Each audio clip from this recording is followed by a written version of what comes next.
এ যুগে নিজেকে ভাইরাল করতে কত মানুষই কত কি যে করেন, যেন একটা কিছু করে নিজেকে পরিচিত করতে তুমুল প্রতিযোগিতায় নেমেছেন তারা। এতে কোনো পেশার লোকই বাদ যাচ্ছেন না। তাহলে নাপিত বা নরসুন্দররাই কেন থাকবেন পিছিয়ে? তাই তো নিজেকে আলোচনায় রাখতে নাপিতরা নানা ভঙ্গিতে কাটেন চুল। তবে এবারের দৃশ্য আগের সব দৃশ্যকে ছাড়িয়ে গেছে। ঝুলন্ত অবস্থায় কাঁচি চালিয়ে কাটা হচ্ছে চুল।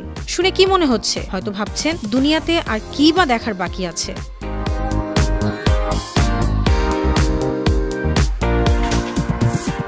তবে এমন অভিনব প্রক্রিয়ায় চীনের উহানে কাটা হচ্ছে চুল। এই নাপিতের সেলুনে চুল কাটালে শুধু চুলেই আসবে না পরিবর্তন, সাথে অভিজ্ঞতাও হবে মনে রাখার মতো। গুয়ো হংপিং নামের এই নাপিত কয়েক বছর ধরেই চুল কাটছেন নতুন এক কায়দায়। সম্প্রতি এক ভিডিওতে তাকে দেখা যায় ঝুলন্ত অবস্থায় কাঁচি চালিয়ে চুল কাটছেন তিনি। গুয়ো বলেন, আমি বিগত ২০ বছর ধরে চুল কাটা পেশায় আছি। এই পেশায় নতুন কিছু আবিষ্কারের চেষ্টা সবসময় করেছি। মনে হয়েছে চুল কাটা পদ্ধতিতে কোনো আমূল পরিবর্তন ঘটেনি। এমন চিন্তা থেকে অবশেষে এমন পদ্ধতি আবিষ্কার করতে পেরেছি।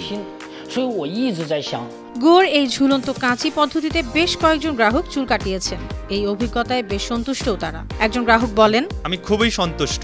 গুয়ো মাস্টার ঝুলন্ত অবস্থায় চুল কাটার সময়ও খুব স্থির ছিলেন। জমিনে দাঁড়িয়ে চুল কাটার মতোই লাগছিল। একেবারেই কোনো অস্বস্তি বোধ করিনি। চুল কাটা শেষে আমার চুলের স্টাইল দেখেও খুব ভালো লাগছে।